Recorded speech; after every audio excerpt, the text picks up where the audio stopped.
प्रिय भक्तों, आज हम आपको प्रभु श्री राम का एक ऐसा चमत्कारी मंत्र बताने जा रहे हैं जिसके नियमित 108 बार जाप या श्रवण से आप अपने जीवन में वह सब कुछ पा सकते हैं जिसकी आप कल्पना करते रहते हैं। राम से विशाल राम का नाम। श्री राम का अर्थ है प्रभु श्री राम को पुकारना। यह भगवान राम के प्रति पुकार है। जय राम यह उनकी स्तुति है, जय जय राम यह उनके प्रति पूर्ण समर्पण है। भगवान राम का नाम स्वयं में एक महामंत्र है। राम नाम की महिमा अपरंपार है। आज जो मंत्र हम आपको बताने वाले हैं, उस मंत्र के जाप या श्रवण से प्रभु श्री राम की तरह जीवन जीने का साहस मिलता है। इसके श्रवण से ब्रह्म ज्ञान की प्राप्ति सहज हो जाती है। अन्य नामों की अपेक्षा राम नाम 1000 नामों के समान है। इस मंत्र के श्रवण मात्र से सभी दुखों का अंत होता है। भगवान श्री राम को मर्यादा पुरुषोत्तम कहा गया है। मान्यता है कि प्रभु श्री राम का नाम लेते ही जीवन की सभी विघ्न बाधाएं हमेशा के लिए दूर हो जाती हैं। वहीं यदि आप प्रभु श्री राम का आशीर्वाद प्राप्त करना चाहते हैं तो आपको प्रभु श्री राम के इस चमत्कारी मंत्र का जाप या श्रवण अवश्य करना चाहिए। श्री राम सबसे अधिक पूजे जाने वाले हिंदू देवताओं में से एक हैं। राम जी को हिंदू धर्म के प्रतीक के रूप में भी देखा जाता है। भगवान कृष्ण के अलावा श्री राम भगवान हिंदू इतिहास के सबसे महत्वपूर्ण विष्णु अवतारों में से एक माने जाते हैं। धरती पर उनके जन्म का उद्देश्य असुरराज रावण का वध करना था और मानव जाति के लिए बेहतर मार्ग निर्धारित करना था ताकि वे उसका अनुसरण कर सकें। उन्होंने ही धर्म के मार्ग की स्थापना की। भगवान राम पुरुषों के बीच धर्म की स्थापना के साथ साथ राम केंद्रित संप्रदायों में हिंदू त्रिमूर्ति का भी हिस्सा है। साथ ही उन्हें अवतार के बजाय सर्वोच्च माना जाता है। जो जातक नियमित रूप से भगवान राम की पूजा करते हैं, उनका आत्मसम्मान और आत्मविश्वास बढ़ता है। भगवान राम अपनी दृढ़ शक्ति और कठिन परिस्थितियों में स्थिर रहने के लिए जाने जाते हैं। इस मंत्र का श्रवण सकारात्मक ऊर्जा लाने और आत्मा को जागृत करने के लिए पर्याप्त है। राम शब्द अपने आप में बहुत शक्तिशाली है क्योंकि यह रा और ओम से बना है, जो मानव शरीर के 7 चक्रों में से 2 चक्र हैं। राम की पूजा करना और उनके आदर्शों का पालन करना आध्यात्मिक रूप से पूर्णता प्राप्त करने का मार्गदर्शन है। भगवान राम की पूजा करने और उनके इस मंत्र का जाप करने से भी भौतिक आशीर्वाद प्राप्त होता है। भक्तों की भौतिक आवश्यकताओं को पूर्ण करने के साथ साथ श्री राम व्यक्ति के बेहतर जीवन का मार्ग प्रशस्त करते हैं। तो आइए प्रभु श्री राम के इस महामंत्र का श्रवण कर लेते हैं। बस आपको इस मंत्र को अपने घर या दुकान पर मोबाइल फोन में चलाकर श्रवण करना है। साथ ही प्रभु श्री राम के पवित्र स्वरूप को निहारना है और ध्यान रहे कि इस मंत्र को पूरा 108 बार या इससे भी ज्यादा श्रवण करें। वीडियो पसंद आए तो दिल से एक लाइक जरूर करें और हमारे चैनल मंत्र का ज्ञान को सब्सक्राइब अवश्य करें। कमेंट में जय श्री राम लिखना न भूलें। मंत्र इस प्रकार है। आपदामपहर्तारं दातारं सर्वसंपदां लोकाभिरामं श्रीरामं भूयो भूयो नमाम्यहम्। आपदामपहर्तारं दातारं सर्वसंपदां लोकाभिरामं श्रीरामं भूयो भूयो नमाम्यहम्। आपदामपहर्तारं दातारं सर्वसंपदां लोकाभिरामं श्रीरामं भूयो भूयो नमाम्यहम्। आपदामपहर्तारं दातारं सर्वसंपदां लोकाभिरामं श्रीरामं भूयो भूयो नमाम्यहम्। आपदामपहर्तारं दातारं सर्वसंपदां लोकाभिरामं श्रीरामं भूयो भूयो नमाम्यहम्। आपदामपहर्तारं दातारं सर्वसंपदां लोकाभिरामं श्रीरामं भूयो भूयो नमाम्यहम्। आपदामपहर्तारं दातारं सर्वसम्पदां लोकाभिरामं श्रीरामं भूयो भूयो नमाम्यहम्। आपदामपहर्तारं दातारं सर्वसम्पदां लोकाभिरामं श्रीरामं भूयो भूयो नमाम्यहम्। आपदामपहर्तारं दातारं सर्वसम्पदां लोकाभिरामं श्रीरामं भूयो भूयो नमाम्यहम्। आपदामपहर्तारं दातारं सर्वसम्पदां लोकाभिरामं श्रीरामं भूयो भूयो नमाम्यहम्। आपदामपहर्तारं दातारं सर्वसम्पदां लोकाभिरामं श्रीरामं भूयो भूयो नमाम्यहम्। आपदामपहर्तारं दातारं सर्वसम्पदां लोकाभिरामं श्रीरामं भूयो भूयो नमाम्यहम्। आपदामपहर्तारं दातारं सर्वसम्पदां लोकाभिरामं श्रीरामं भूयो भूयो नमाम्यहम्। आपदामपहर्तारं दातारं सर्वसम्पदां लोकाभिरामं श्रीरामं भूयो भूयो नमाम्यहम्। आपदामपहर्तारं दातारं सर्वसम्पदां लोकाभिरामं श्रीरामं भूयो भूयो नमाम्यहम्। आपदामपहर्तारं दातारं सर्वसम्पदां लोकाभिरामं श्रीरामं भूयो भूयो नमाम्यहम्। आपदामपहर्तारं दातारं सर्वसम्पदां लोकाभिरामं श्रीरामं भूयो भूयो नमाम्यहम्।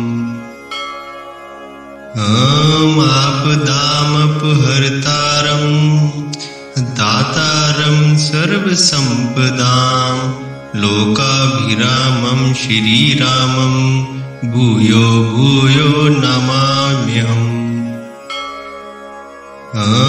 आपदामपहर्तारं दातारं सर्वसम्पदां लोकाभिरामं श्रीरामं भूयो भूयो नमाम्यहम्। आपदामपहर्तारं दातारं सर्वसम्पदां लोकाभिरामं श्रीरामं भूयो भूयो नमाम्यहम्। आपदामपहर्तारं दातारं सर्वसम्पदां लोकाभिरामं श्रीरामं भूयो भूयो नमाम्यहम्। आपदामपहर्तारं दातारं सर्वसम्पदां लोकाभिरामं श्रीरामं भूयो भूयो नमाम्यहम्। आपदामपहर्तारं दातारं सर्वसम्पदां लोकाभिरामं श्रीरामं भूयो भूयो नमाम्यहम्। आपदामपहर्तारं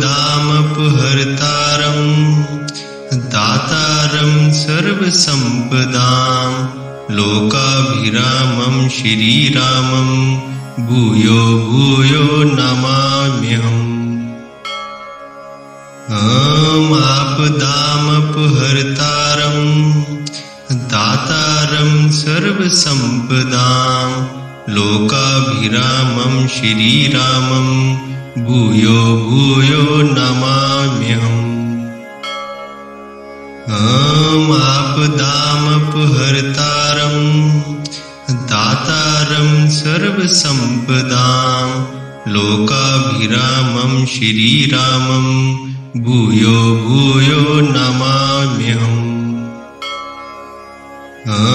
आपदामपहर्तारं दातारं सर्वसम्पदां लोकाभिरामं श्रीरामं भूयो भूयो नमाम्यहम्।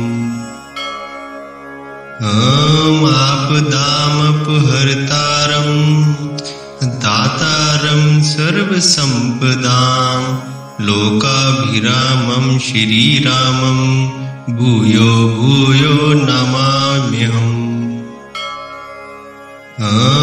आपदामपहर्तारं दातारं सर्वसम्पदां लोकाभिरामं श्रीरामं भूयो भूयो नमाम्यहम्।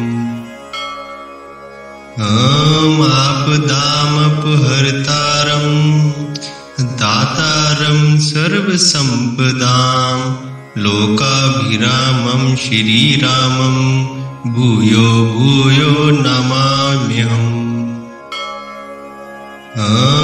आपदामपहर्तारं दातारं सर्वसम्पदां लोकाभिरामं श्रीरामं भूयो भूयो नमाम्यहम्। आपदामपहर्तारं दातारं सर्वसम्पदां लोकाभिरामं श्रीरामं भूयो भूयो नमाम्यहम्। आपदामपहर्तारं दातारं सर्वसम्पदां लोकाभिरामं श्रीरामं भूयो भूयो नमाम्यहम्।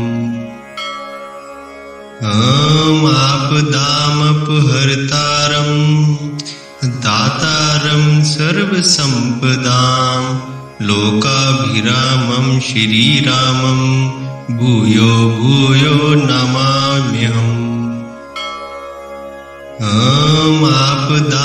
आपदामपहर्तारं दातारं सर्वसम्पदां लोकाभिरामं श्रीरामं भूयो भूयो नमाम्यहम्। आपदामपहर्तारं दातारं सर्वसम्पदां लोकाभिरामं श्रीरामं भूयो भूयो नमाम्यहम्। आपदामपहर्तारं दातारं सर्वसम्पदां लोकाभिरामं श्रीरामं भूयो भूयो नमाम्यहम्। आपदामपहर्तारं दातारं सर्वसम्पदां लोकाभिरामं श्रीरामं भूयो भूयो नमाम्यहम्। आपदामपहर्तारं दातारं सर्वसम्पदां लोकाभिरामं श्रीरामं भूयो भूयो नमाम्यहम्। आपदामपहर्तारं दातारं सर्वसम्पदां लोकाभिरामं श्रीरामं भूयो भूयो नमाम्यहम्। आपदामपहर्तारं दातारं सर्वसम्पदां लोकाभिरामं श्रीरामं भूयो भूयो नमाम्यहम्। आपदामपहर्तारं दातारं सर्वसम्पदां लोकाभिरामं श्रीरामं भूयो भूयो नमाम्यहम्। आपदामपहर्तारं दातारं सर्वसम्पदां लोकाभिरामं श्रीरामं भूयो भूयो नमाम्यहम्। आपदामपहर्तारं दातारं सर्वसम्पदां लोकाभिरामं श्रीरामं भूयो भूयो नमाम्यहम्। आपदामपहर्तारं दातारं सर्वसम्पदां लोकाभिरामं श्रीरामं भूयो भूयो नमाम्यहम्। आपदामपहर्तारं दातारं सर्वसम्पदां लोकाभिरामं श्रीरामं भूयो भूयो नमाम्यहम्। आपदामपहर्तारं दातारं सर्वसम्पदां लोकाभिरामं श्रीरामं भूयो भूयो नमाम्यहम्। आपदामपहर्तारं दातारं सर्वसम्पदां लोकाभिरामं श्रीरामं भूयो भूयो नमाम्यहम्। आपदामपहर्तारं दातारं सर्वसम्पदां लोकाभिरामं श्रीरामं भूयो भूयो नमाम्यहम्। आपदामपहर्तारं दातारं सर्वसम्पदां लोकाभिरामं श्रीरामं भूयो भूयो नमाम्यहम्। आपदामपहर्तारं दातारं सर्वसम्पदां लोकाभिरामं श्रीरामं भूयो भूयो नमाम्यहम्। आपदामपहर्तारं दातारं सर्वसम्पदां लोकाभिरामं श्रीरामं भूयो भूयो नमाम्यहम्। आपदामपहर्तारं दातारं सर्वसम्पदां लोकाभिरामं श्रीरामं भूयो भूयो नमाम्यहम्। आपदामपहर्तारं दातारं सर्वसम्पदां लोकाभिरामं श्रीरामं भूयो भूयो नमाम्यहम्। आपदामपहर्तारं दातारं सर्वसम्पदां लोकाभिरामं श्रीरामं भूयो भूयो नमाम्यहम्। आपदामपहर्तारं दातारं सर्वसम्पदां लोकाभिरामं श्रीरामं भूयो भूयो नमाम्यहम्। आपदामपहर्तारं दातारं सर्वसम्पदां लोकाभिरामं श्रीरामं भूयो भूयो नमाम्यहम्। आपदामपहर्तारं दातारं सर्वसम्पदां लोकाभिरामं श्रीरामं भूयो भूयो नमाम्यहम्। आपदामपहर्तारं दातारं सर्वसम्पदां लोकाभिरामं श्रीरामं भूयो भूयो नमाम्यहम्। आपदामपहर्तारं दातारं सर्वसम्पदां लोकाभिरामं श्रीरामं भूयो भूयो नमाम्यहम्।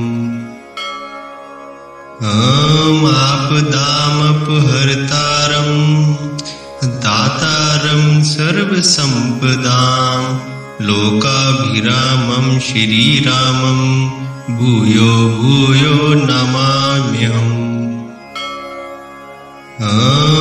आपदामपहर्तारं दातारं सर्वसम्पदां लोकाभिरामं श्रीरामं भूयो भूयो नमाम्यहम्। आपदामपहर्तारं दातारं सर्वसम्पदां लोकाभिरामं श्रीरामं भूयो भूयो नमाम्यहम्। आपदामपहर्तारं दातारं सर्वसम्पदां लोकाभिरामं श्रीरामं भूयो भूयो नमाम्यहम्। आपदामपहर्तारं दातारं सर्वसम्पदां लोकाभिरामं श्रीरामं भूयो भूयो नमाम्यहम्। आपदामपहर्तारं दातारं सर्वसम्पदां लोकाभिरामं श्रीरामं भूयो भूयो नमाम्यहम्। आपदामपहर्तारं दातारं सर्वसम्पदां लोकाभिरामं श्रीरामं भूयो भूयो नमाम्यहम्। आपदामपहर्तारं दातारं सर्वसम्पदां लोकाभिरामं श्रीरामं भूयो भूयो नमाम्यहम्। आपदामपहर्तारं दातारं सर्वसम्पदां लोकाभिरामं श्रीरामं भूयो भूयो नमाम्यहम्। आपदामपहर्तारं दातारं सर्वसम्पदां लोकाभिरामं श्रीरामं भूयो भूयो नमाम्यहम्। आपदामपहर्तारं दातारं सर्वसम्पदां लोकाभिरामं श्रीरामं भूयो भूयो नमाम्यहम्। आपदामपहर्तारं दातारं सर्वसम्पदां लोकाभिरामं श्रीरामं भूयो भूयो नमाम्यहम्। आपदामपहर्तारं दातारं सर्वसम्पदां लोकाभिरामं श्रीरामं भूयो भूयो नमाम्यहम्। आपदामपहर्तारं दातारं सर्वसम्पदां लोकाभिरामं श्रीरामं भूयो भूयो नमाम्यहम्। आपदामपहर्तारं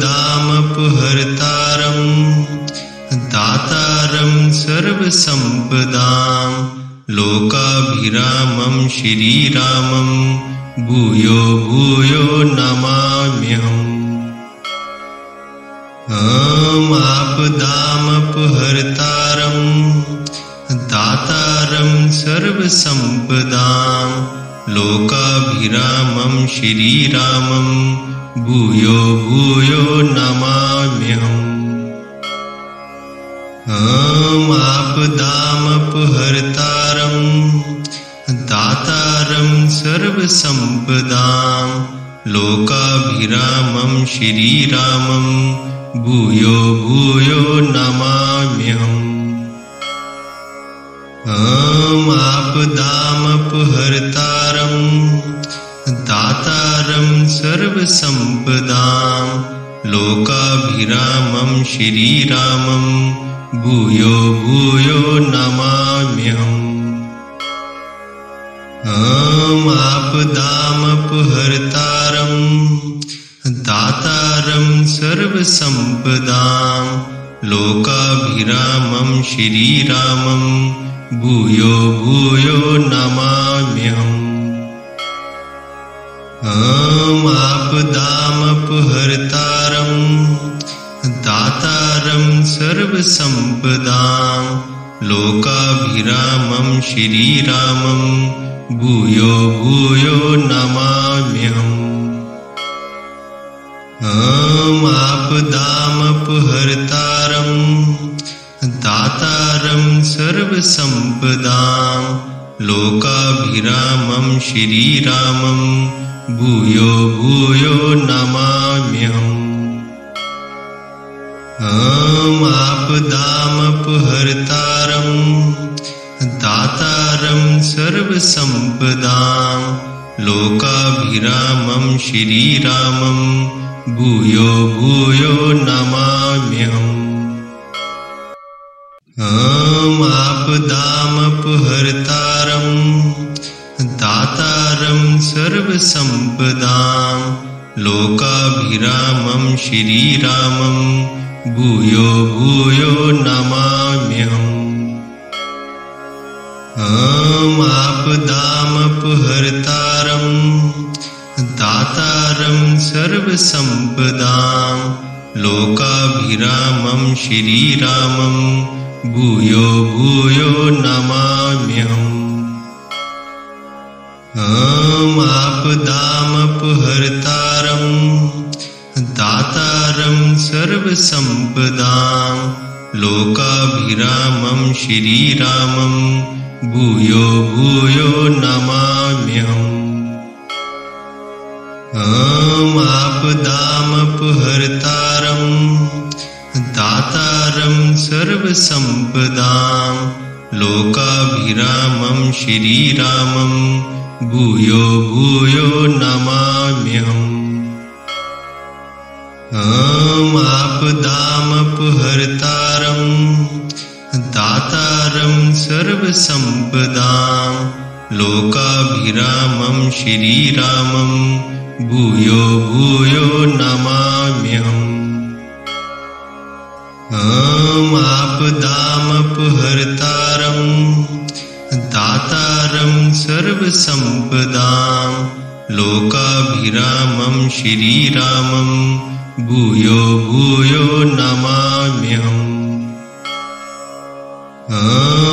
आपदामपहर्तारं दातारं सर्वसम्पदां लोकाभिरामं श्रीरामं भूयो भूयो नमाम्यहम्।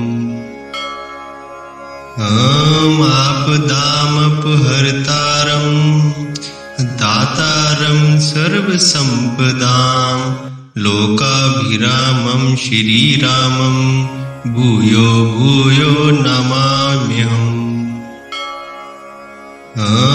आपदामपहर्तारं दातारं सर्वसम्पदां लोकाभिरामं श्रीरामं भूयो भूयो नमाम्यहम्।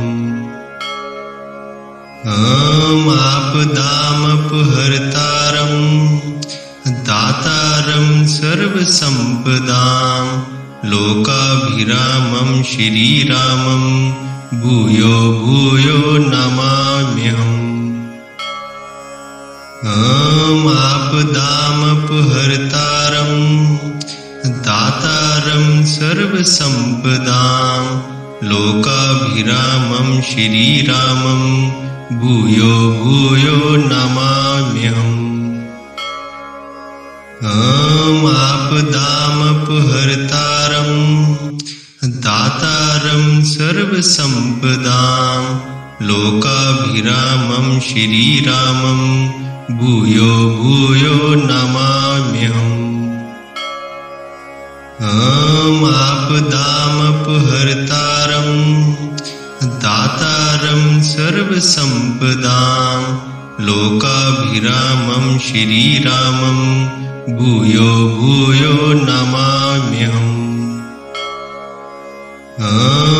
आपदामपहर्तारं दातारं सर्वसम्पदां लोकाभिरामं श्रीरामं भूयो भूयो नमाम्यहम्।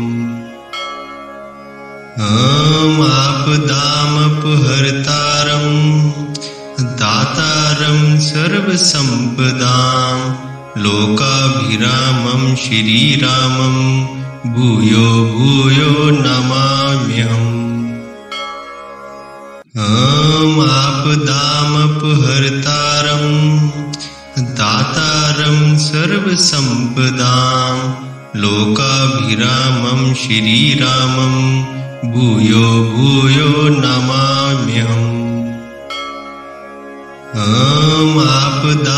आपदामपहर्तारं दातारं सर्वसम्पदां लोकाभिरामं श्रीरामं भूयो भूयो नमाम्यहम्।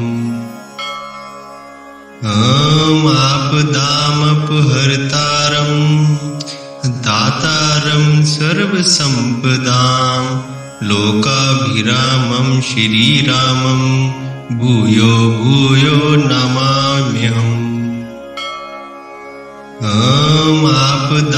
आपदामपहर्तारं दातारं सर्वसम्पदां लोकाभिरामं श्रीरामं भूयो भूयो नमाम्यहम्। आपदामपहर्तारं दातारं सर्वसम्पदां लोकाभिरामं श्रीरामं भूयो भूयो नमाम्यहम्।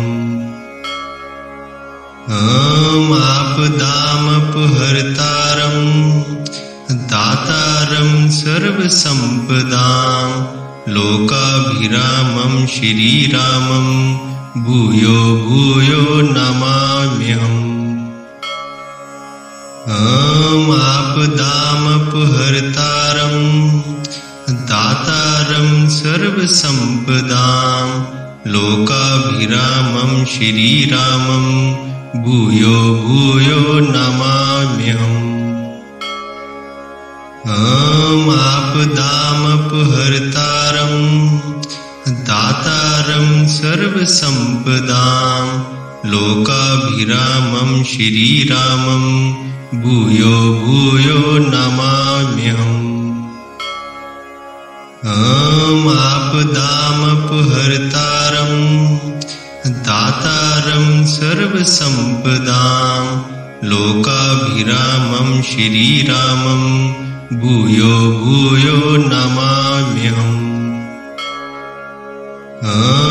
आपदामपहर्तारं दातारं सर्वसम्पदां लोकाभिरामं श्रीरामं भूयो भूयो नमाम्यहम्। आपदामपहर्तारं दातारं सर्वसम्पदां लोकाभिरामं श्रीरामं भूयो भूयो नमाम्यहम्। आपदामपहर्तारं दातारं सर्वसम्पदां लोकाभिरामं श्रीरामं भूयो भूयो नमाम्यहम्।